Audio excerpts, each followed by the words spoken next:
ಎದೆಯು ಕೇಳಿದಳು ಪೊರಟಿಗ ರಾಜಕಾರಣವಾಗ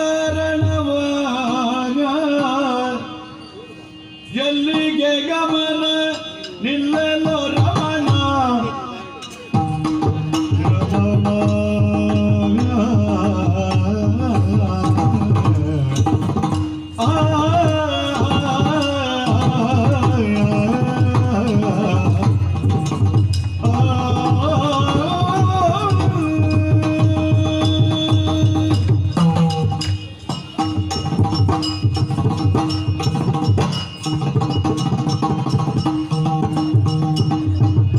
ಎಲ್ಲಿಗೆ ಗಮನ ನಿಲ್ಲಲೋ ರಮಣ ನಿಲ್ಲಲೋ ರಮಣ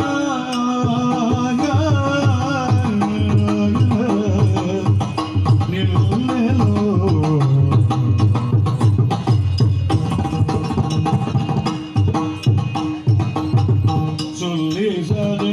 ಸುಲ್ಲಿಸದೆನ್ನೊಳೈದುವರೇನು ಗದನಗ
ಏನು ಎಲ್ಲಿಗೆ ಹೊರಟದ್ದೆಲ್ಲಿಗೆ?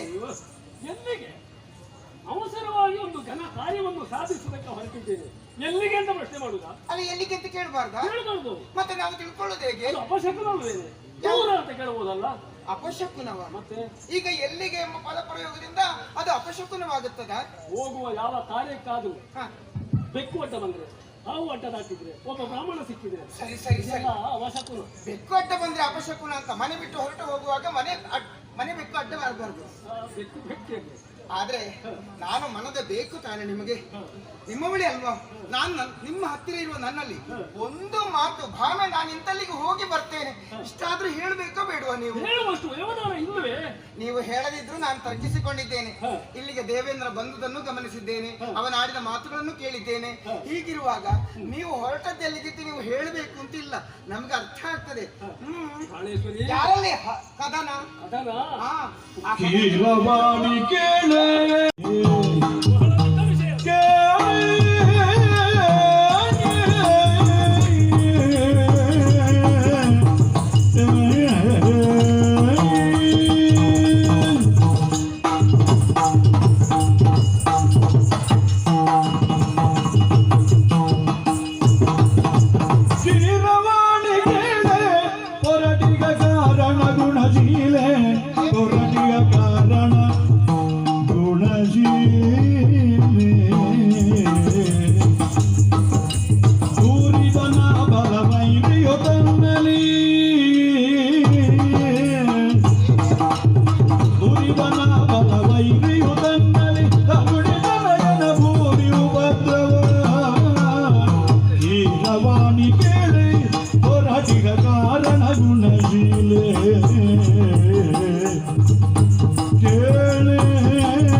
ನನ್ನ ಅಕ್ಕನೆಯ ಮುತ್ತಿನ ಮಡದಿದ್ದೇನೆ. ಅತಿ ಹೆಚ್ಚಿನದ್ದಾಗಿರುವಂತ ಪ್ರೇಮವನ್ನು ನಿನ್ನ ಮೇಲೆ ನಾನು ಇರಿಸಿದ್ದೇನೆ. ನೀನು ಯಾರು? ಸತ್ರಾಜಿತನ ಮಗಳಲ್ವೇ? ಅದಕ್ಕಾಗಿ ಹೆಚ್ಚು ಅಕ್ಕರೆ ನಿನ್ನ ಮೇಲೆ. ಪ್ರಾಣೇಶ್ವರಿ, ಇಷ್ಟು ಹೇಳುವಷ್ಟು ಯಾವದಾನ ಇಲ್ವ ಈಗ? ಅಲ್ಲ, ಹೇಳದೇ ಇದ್ರೆ ನಿರ್ವಾಹ ಇಲ್ಲ. ಹೇಳದಿದ್ರೆ ನಾನು ಬಿಡ್ಬೇಕಲ್ಲ ನೀವು? ಲೋಕ ತತ್ತರಿಸ್ತಾ ಇದೆ. ಹಾ? ಮಹೇಂದ್ರ ಅದನ್ನೇ ನನ್ನಲ್ಲಿ ಹೇಳಿದ್ದು. ಹಾ, ದುಷ್ಟ ನರಕ ದಾನವನಿಂದ ಲೋಕ ಅನ್ಯಾಯದಿಂದ ಇವತ್ತು ತರಹರಿಸ್ತಾ ಇದೆ. ಹಾ. ದುಷ್ಟ ಮರ್ತನವನ್ನು ಮಾಡಬೇಕು ಅಂತ ಕೇಳಿಕೊಂಡ ಹೋಗದೇ ಇಲ್ಲ ಕಾಯ್ತದೆ. ಹಾಗಾಗಿ ಅದಕ್ಕೆ ಬೇಕಾಗಿ ಗರುಡನ ಹೆಗಲನ್ನೇರಿ ಹೋಗುವ ಸಿದ್ಧತೆಯಲ್ಲಿದ್ದೇವೆ. ಹೋಗಿ ಬರಲ್ಲ. ತಡೀರಿ. ಹರುಷವಾಯಿತು ಕಾಂತ ನರಕ ದೈತ್ಯನ ಕೊಂದು ಸುರಲೋಕ ಕೈದುವೆಯ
ಕಾಂತ, ನೀವು ಆಡಿದ ಮಾತುಗಳನ್ನು ಕೇಳಿ ಬಹಳಷ್ಟು ಆನಂದವಾಯಿತು ನನಗೆ. ನಿನಗೆ ಯಾಕೆ ಸಂತೋಷ? ನಿನಗೆ ಯಾಕೆ ಆನಂದ?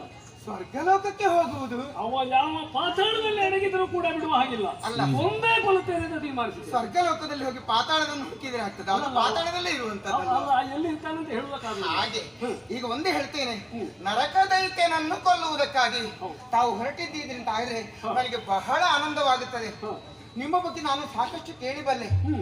ಆ ದೈತ್ಯರನ್ನೆಲ್ಲ ಕೊಂದ ಬಗೆಯನ್ನು, ಆಡುವುದನ್ನು ಹಾಡುವುದನ್ನು ಸಖಿ ಸಮುದಾಯದವರೆಲ್ಲ ಹೇಳುವುದನ್ನು ನಾನು ಕೇಳಿದ್ದೇನೆ. ಆದ್ರೆ ಇಂದು ಹಾಗಲ್ಲ, ಅದನ್ನು ಕಣ್ಣಾರೆ ಕಾಣುವಂತ ಯೋಗ ನನ್ನ ಪಾಲಿಗೆ ಬಂದೊದಗಿದೆ. ಇಂದು ಆ ಸುರಲೋಕವನ್ನು ಸೇರಿ ಆ ರಾಕ್ಷಸರನ್ನು ಕೊಲ್ಲುವ ಬಗೆಯನ್ನು ಕಣ್ಣಾರೆ ಕಾಣುವಂತ ಯೋಗ ನನ್ನ ಪಾಲಿಗೆ ಬಂತಲ್ಲ, ಇದು ನೋಡಿದ್ರೆ ಸಾಕಾಗುವುದಿಲ್ಲ. ನಾನು ಇಲ್ಲಿಗೆ ಬಂದ ಮೇಲೆ ನನ್ನವರಿಗೆಲ್ಲ ನಾನು ಅದನ್ನೇ ಹಾಡಿ ಹೇಳಬೇಕು, ಹೊಗಳಿ ಹೇಳಬೇಕು. ನನ್ನವರು ಹಾಗೆ ಮಾಡಿದ್ದಾರೆ, ನನ್ನವರು ಹೀಗೆ ಮಾಡಿದ್ದಾರೆ, ಹೀಗೆ ಗುದ್ದಿದ್ದಾರೆ, ಹಾಗೆ ಕೊಂದಿದ್ದಾರೆ. ಆಡಿಕೊಳ್ಳುವುದು ನನಗೆ ಹೆಮ್ಮೆ ಅಲ್ವಾ? ನನ್ನ ಗಂಡ ಮಾಡುವ ಕೆಲಸವನ್ನು ನಾನೇ ಹೇಳಿದೆ, ಮತ್ತಿನ್ಯಾರು ಹೇಳುವುದು? ಆದ್ದರಿಂದ ನಾನು ಬರ್ತೇನೆ ನಿಮ್ಮ ಜೊತೆಯಲ್ಲಿ. ನನ್ನ ಮಾತಿಗೆ ಬೆಲೆ ಇಲ್ವಾ ಹಾಗಿದ್ರೆ? ಹಾಗಲ್ಲ, ನಾನು ಬರ್ತೇನೆ ಅಂತ ಹೇಳಿ. ನೀನು ಬರುವ ಸಂದರ್ಭ ಇದಲ್ಲ. ಯಾಕಂದ್ರೆ ಅವನು ದುಷ್ಟನವ 16,000 ಹೆಣ್ಮಕ್ಕಳನ್ನು ಸೆರೆಯಲ್ಲಿರಿಸಿದ್ದಾನೆ. ಹೆಣ್ಣು ಹುಚ್ಚವ ಸಾಕಾಗಲಿಲ್ಲ, ಶಕ್ತಿಯನ್ನು ಬಯಸಿದ್ದಾನೆ ಮೂರ್ಖ. ನೀನು ಬಂದ್ರೆ ನಾನು ಯುದ್ಧ ಮಾಡುವುದಲ್ಲ, ನಿನ್ನೆ ರಕ್ಷಣೆ ಮಾಡುದ. ಈಗ ನನ್ನ ರಕ್ಷಣೆ ಮಾಡಿಕೊಳ್ಳಿಕ್ಕೆ ನೀವು ಬೇಕಾಗ್ತದಲ್ವಾ? ಮತ್ತೆ ಅನಿವಾರ್ಯ. ಮತ್ತೆ ಗಂಡ ಇರುವುದು ಯಾಕೆ? ಹೆಂಡತಿ ರಕ್ಷಣೆಗೋಸ್ಕರವೇ ಅಲ್ವಾ? ಮತ್ತೆ ನೀವು ನನ್ನನ್ನು ರಕ್ಷಿಸುವುದು ಮತ್ತೆ ಯಾರು ರಕ್ಷಿಸುವುದು? ನಾನು ಬರ್ತೇನೆ ಅಂತ ಹೇಳಿದ್ದೆ ಯಾಕೆ? ಅಲ್ಲಿ ಯುದ್ಧ ಕಾಣ್ಲಿಕ್ಕೋಸ್ಕರವಾಗಿ. ಆದ್ರಿಂದ ಬರ್ತೇನೆ ಅಂತ ಹೇಳಿದ್ದು. ನಾನು ಬರಬೇಡ ಅಂತ ಹೇಳಿದ್ರೆ ನಾನು ಕೇಳುವುದಿಲ್ಲ. ನಾನು ಬರ್ತೇನೆ ಅಂತ ಹೇಳಿದ್ರಲ್ಲಿ ಮತ್ತೊಂದು ಉದ್ದೇಶ ಉಂಟು. ಆವತ್ತೊಮ್ಮೆ ಪಾರಿಜಾತ ವೃಕ್ಷ, ಆ ಪಾರಿಜಾತ ಹೂವಿನ ಬಗ್ಗೆ ನೀವು ಹೇಳಿದ್ದೀರಲ್ಲ, ಅದು ಸುರಲೋಕದ್ದು. ಅದನ್ನ ಈಗ ಮತ್ತೆ ತೋರಿಸುವ ಕಾಲಕ್ಕೆ ತೋರಿಸ್ತೇನೆ. ಈಗ ನನ್ನ ಹತ್ರ ಹೇಳಿದ್ರೆ ನೀವು ಹೊರಟೆಂತಿದ್ದೀರಿ. ಸತ್ಯಾಗ್ರಹ ಮಾಡಿದ್ದು. ಹಾ, ಸತ್ಯಾಗ್ರಹದ ವಿಷಯ ಬದಿಗಿಡುವ. ಈಗ ನನಗೆ ಒಂದು ಸುಯೋಗ. ಸ್ವರ್ಗಲೋಕಕ್ಕೆ ಬಂದ್ರೆ ಆ ಪಾರಿಜಾತ ಹೂವನ್ನು ಕಾಣುವಂತ ಯೋಗ ನನ್ನ ಪಾಲಿಗೆ ಸಿಗುತ್ತದೆ. ಆದ್ದರಿಂದ ನಾನು ಬರ್ತೇನೆ, ನಾನು ಅದನ್ನು ನೋಡ್ತೇನೆ. ಆದ್ದರಿಂದ ಒಂದು ಯೋಚನೆ ಮಾಡ್ತೇನೆ. ಇವನು ಕರ್ಕೊಂಡು ಹೋಗದೇ ಇದ್ರೆ ನರಕನ ಹೋಗದೇ ಇದ್ರೆ ಅಂತ ಹಾಗೆ ಯೋಚನೆ ಮಾಡುದು ಬೇಡ.